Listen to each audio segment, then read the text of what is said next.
Ayan guys, the chicken adobo, this is a Filipino dishes guys. This is a very high protein and this is a low carbohydrate. Kaya this is a best dishes of Filipino food, adobo. Any kind of adobo. Adobo means the ingredients is the soy sauce, garlic, or it depends on you guys if you can put the vinegar or the what do you call this, the lemon. But for me, I put the lemon. I never put the vinegar. So this is a very favorite, famous in Filipino food, adobo. So it depends of you if you can make the adobong meat like beef or adobong pork or chicken. Okay, guys. But for me, my favorite is chicken only because I cannot eat meat. I have an allergy of beef and I never eat the pork. That's it. So this one is they can help. We have a high protein and ayan, adobo with egg and low carbohydrate. Talagang napakasarap po niya. Very nice, very delicious this one guys. So you can try. Very simple within 5 to 10 minutes cooking and this is a super budget affordable.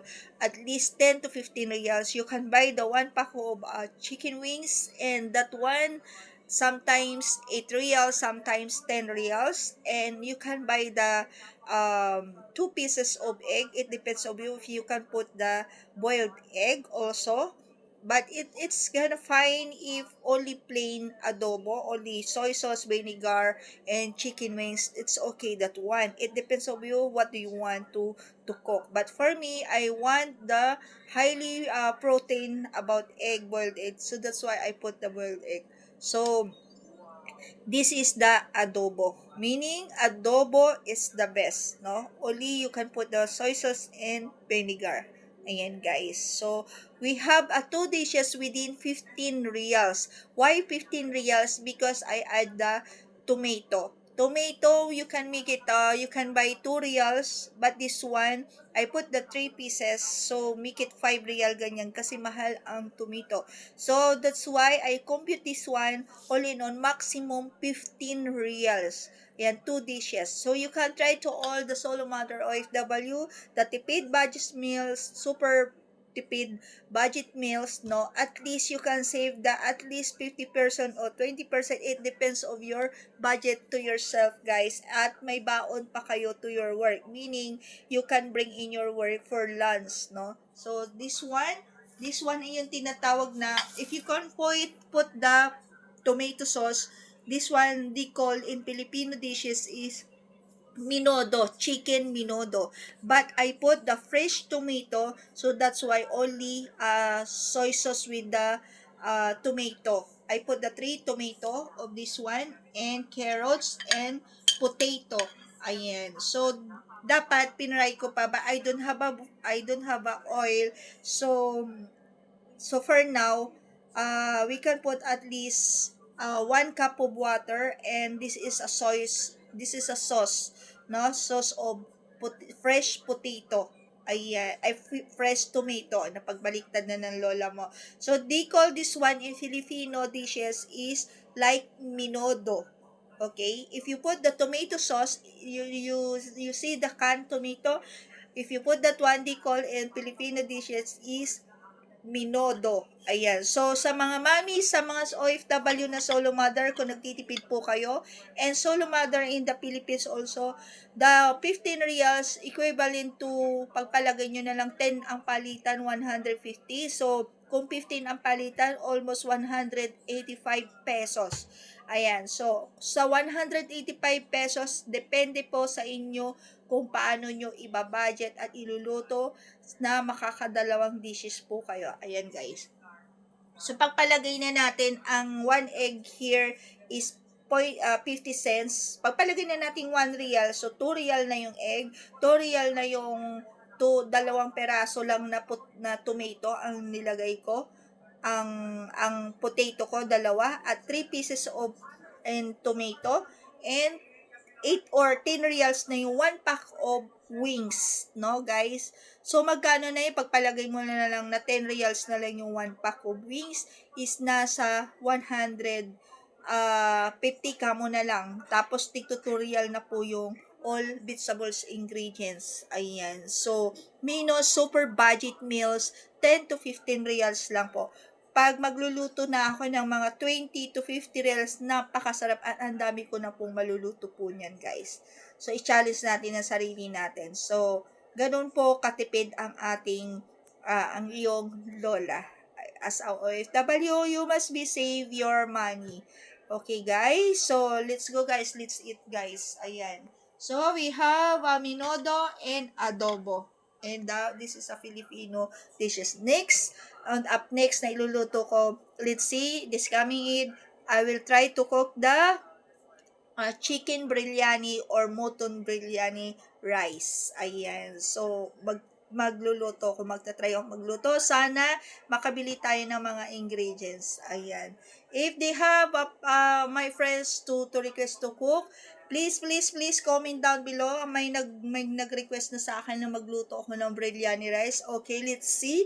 My simple dishes how to cook the biryani rice, guys. Ayan, chicken or mutton biryani. Let's see kung makakapag-budget tayo ng 100 kanya na lang kasi bibili po ako ng what you call this, rice, biryani rice, at mga seasonings kasi wala na po akong seasoning. So, let's see, budget po natin ang ating 100 reals ng biryani rice. Dalawang dishes na yan, chicken and mutton na po. Yan, guys. Abangan nyo po yan, guys. Ayan, mag-comment lang po tayo down below. And let's eat na po. Yan, guys, tikman natin ang ating nilutong adobo, chicken adobo. Ayan. Actually, guys, pag nagluluto po ako ng chicken adobo and 1 piece of egg, piniprito ko po yung wings, ay yung chicken wings, no? Kaya lang, naubusan po ako ng oil, naubusan po ako ng I don't have a oil. So, my first thing to do, if I make the adobo, is I will fry first the wings, no, the chicken wings. So, ano ba yun? Ano ba yung sinabi ko? Piniprito, I fried first the chicken or the meat, no, pag nag-aadobo ko. Ayan. Kain po tayo. Ayan, guys. Ito na yung sinasabi sa akin ng mga kapatid ko, mga anak ko. Akala mo, mami, ang dali-dali mag-vlog. Pag may nag-request sa'yong mag-Spanish, mag-ganyan, kailangan alam mo. Pwede ba yun? Pag Tagalog ka, pag malaki mo yung lingwahe mo, ganun lang yun. At be realistic po tayo. Ang talagang the best na magagaling na mag-English is mga Pilipino. Yun lang ang may pagmamalaki ko. Ikain na natin to, guys, kasi wala po akong tulog at kagahapon pa ako gutom na gutom. Sarap. This it, guys. And habang kumakain po ako, talagang nagkasakit po ako ng one day. Maghapon ako sa higaan ko na naman at napagod po ko sa paglipat ng aking sister ng kanyang room. Dahil tinulungan ko nga. Tumulong kami na kahit papaano ni tatay. Hindi naman ako nagbuhat. Yung nga lang talagang, ganun po talaga siguro na ang tumatanda niyo, guys. Ay, namin ang pagtanda. Ayan.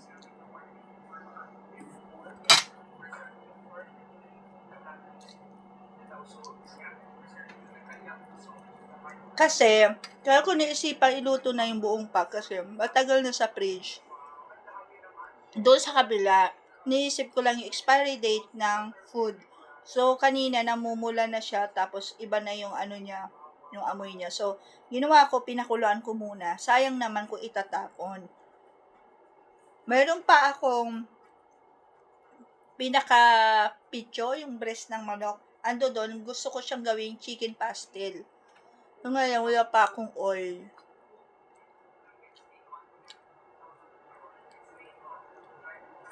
Ang sarap.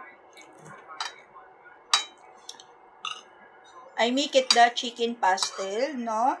This is, they have another 1 pack of chicken over in the fridge. So, I make it the chicken pastel. So, So, i-watch nyo po yan sa susunod. Ayan.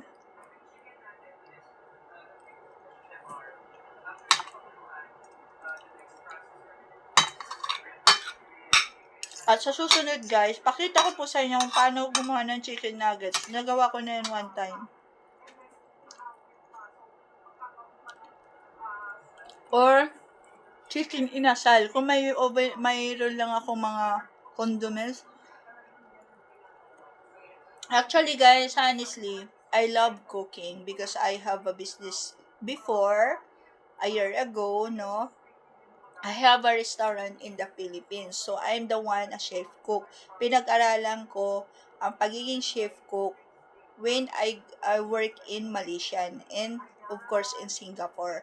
So, they have a different dishes there as like a intercontinental Italian like that mixed recipes. So, habang nanonood ako sa chef cook, no, naging assistant chef cook ako, nasign ako sa kitchen. So, alam ko how to cook. Alam ko ang pagiging art ng pagluluto at yung aking pag-design ng aking plate. Ayan, yung preparation ng plate, ipi-platter mo na, ipi-plate mo na. In my first work,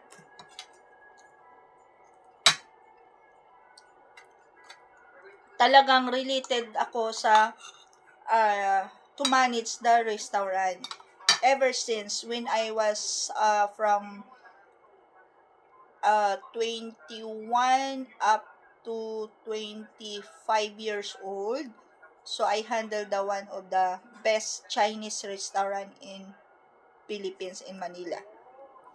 So, and also Japanese restaurant because I love fish, no? Talagang pinaka-favorite ko na gawin natin yung pag mayroon na tayong budget, is the sushi.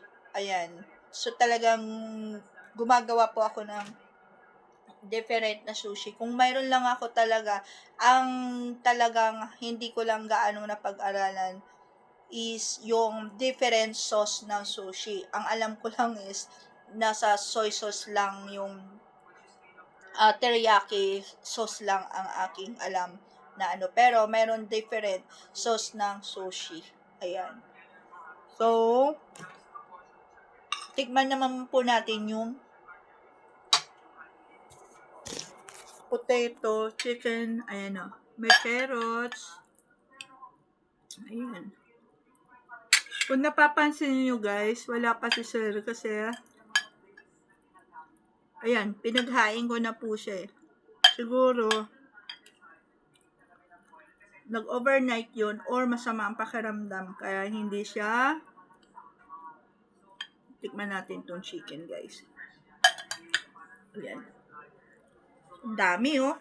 Ito hindi ko rin mauubos to because I'm on diet. Kaya lang, alam niyo yung feeling na gutom na gutom. So, tikman po natin.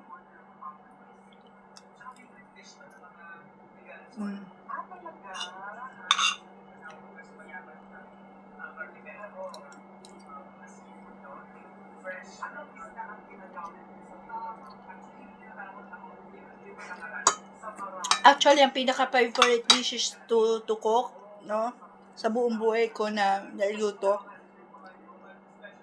Pinaka-paborito ko po talaga is yung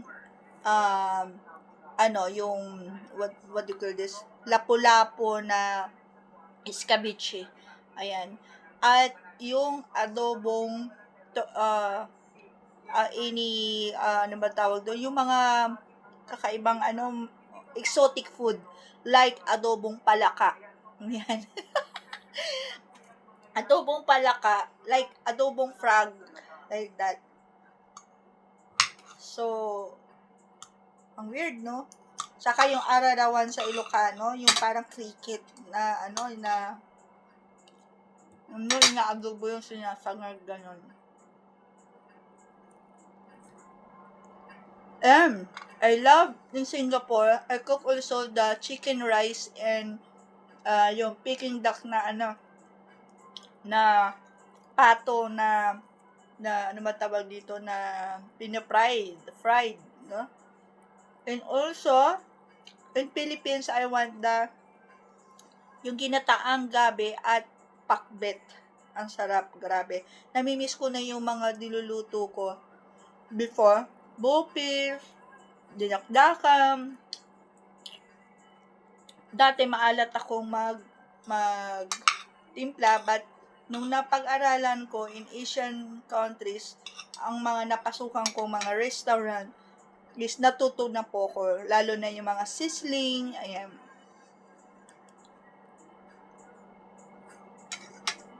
Ang namimiss ko ba guys, yung sizzling sa wine na tahong with butter. Butter sizzling na tahong yun. Ang sarap. Tapos, pubusan mo siya ng wine. Ang sarap, guys. Any wine. And, yung sabaw ng bird nest na sabaw. Sarap nun, guys. Sarap, sobra. So, hanggang dito na lamang, guys, ang aking super budget tipid ng misis mo as OFW, no? Ng lola mo. Misis no? Sana I'm to become a fully misis na talaga. Plain housewife talaga. Kung ano pinagsasabi ng lola mo. So, this is super tipid budget meals, no, ng as mga solo parents na the budget at gustong mag-save ng kanilang mga savings. So, ito, itry nyo lang po. I-challenge nyo lang ang sarili nyo, 10 to 15 reals. Marami na po kayong maluluto. Ayan. So, maximum 15 reals. Kaya ko to ginagawang episode na to help all the OFW, hindi lang OFW, yung mga nasa Pilipinas na solo parents, solo mother, no, na hindi nila alam ay papakain sa kanilang mga anak. Sandaan na lang pera ko, 100 na lang ang 50 na lang pera ko, ano mabibili na 50? Mayroon guys, mayroon at mayroon yan. So, I give you the best example, the 50 pesos, we can talk about the Philippine money, to 100 pesos.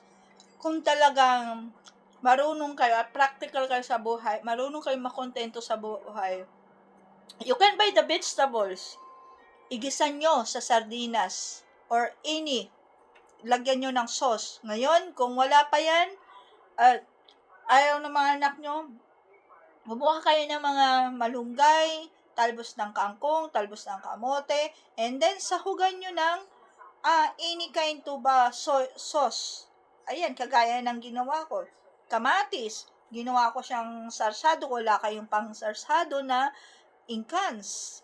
Maraming way kung contented kayo. Like, bumili kayo ng 10 reals, 20 reals na potato, igisan nyo lang, lagyan nyo lang ng 2 eggs, it's gonna fried nyo lang, or bumili kayo ng squash, i-grind nyo lang yon, gawin yung ukoy, or i-fry nyo lang, din lagyan nyo lang 2 eggs, and konting flour, ganyan. So, mayroon yan. By for example, 100 reals, no? Yung 50 reals nyo, bumili lang kayo ng half kilo of rice. It depends how many your kids or how many people to eat that one, no? So, i-budget nyo lang yun. So, ipagpalagay nyo na lang 100 reals ang inyong budget. The 50 reals, you buy the rice. The 25 reals, you buy the fish. And then, even one fish lang, you can grind, tadtarin nyo lang yan, lagyan nyo lang ng onion, garlic, and lagyan nyo lang ng flour, at lagyan nyo lang ng egg, i-fried nyo. So, ang dami nang makukuha na maipa-fried nun, kahit 1 piece of, lang, like fishball, ang ibig ko sabihin, ganun, like, what do you call this, yung ukoy. So, marami tayong pwedeng gawin. Ngayon, kung gusto nyo is magluto naman kayo ng fried chicken, bumili kayo ng liig ng manok. Yung liig ng manok or pit ng manok, lagay nyo lang sa harina na may egg. Prito nyo lang, sausayin nyo lang, at kalas, chicken, that's the chicken. Of course, only 100 lang ang budget nyo, gusto nyo kumain ng manok. Kasi, kung pasosyal tayo, at hindi tayo contented in life, is wala talagang mangyayari. Hindi kayo happy life. So, ako, ano ang blessings, if they can there, Okay? Kung ano na yung blessings na nandiyan lang sa harap nyo, you accept and you must be thankful to God, no? No, na may blessings tayo, kinakain tayo sa ating harapan. Ayan guys, medyo, kasi may mga nagko-comments po kasi, ate, tita, paano mapagkakasya ang 100 or 50 reals? They have a lot of messages na, wala na akong budget, wala na akong mapakain sa mga anak ko. They have a lot of way how to budget the super budget meal, no? Kasi even here in the OFW, nagtitipid din ang mga OFW para sa ganun may maipadala to sending the money in her family. Okay guys, so yun lang ang tips ang aking maidi-discuss. Okay, to all the foreign countries to watch of this episode, I tell them, to all OFW kabayan in the Philippines, you must be budget your money at least maximum 10 to 15 reals. How to budget that 15 reals with 2 dishes of food. Because they have a lot of people, kababayan, Filipino, to give me a message. Madam Mickey, how to fix it this one, no food like this, only 100, only 50 real my money. So I discuss of this video. So why I make these episodes to help all the OFW to make it tipid meaning less budget, meaning you must be save your budget. Okay, so this episode guys, every time I make the episode, every time I cook, that's for our to share, okay, na sana makatulong po sa mga lahat ng manonood ang pag super budget meals ng iyong isang OFW na solo mother. Ayan, so kailangan po natin talagang magtipid kung anong hangga't kaya nating magtipid. Ayan guys. So, yun lang ang mai-contribute ko guys. So, sa mga na-observe ko din na mga OFW na mga nagtatapon ng food, huwag nyo pong gawin. Instead na itapon nyo, ipamigay nyo na lang kasi mariresolve pa yan. Ayan, huwag lang expired. Kasi talagang naranasan ko ma-food poison. But anyway, hanggang dito na lamang guys. Thank you for your support for watching guys. The super budget meals, this is 2 dishes to with 15 reals. Ayan. So, request and comments down below guys kung ano pa pwede natin iluto. At pag may budget po ko, iluluto po natin yan guys. Ayan. So, nagbabasa ako ng mga messages and comments din. Pag may magko-comments, we can do that once. One of the subscriber, they request the biryani rice. So, I will do my best. So, how to cook the biryani rice. Ayan guys. So, thank you for watching guys. Please comment lang po kayo down below. Please, mag-comments lang kayo, mag-share lang po kayo, mag-advise lang po kayo. Please, comments lang. Like and share comments and bell the notification bell and please subscribe my YouTube channel and we can enjoy. No bashing guys and have fun lang po tayo in good vibes lang. Thank you so much and God bless you all guys and I love you all.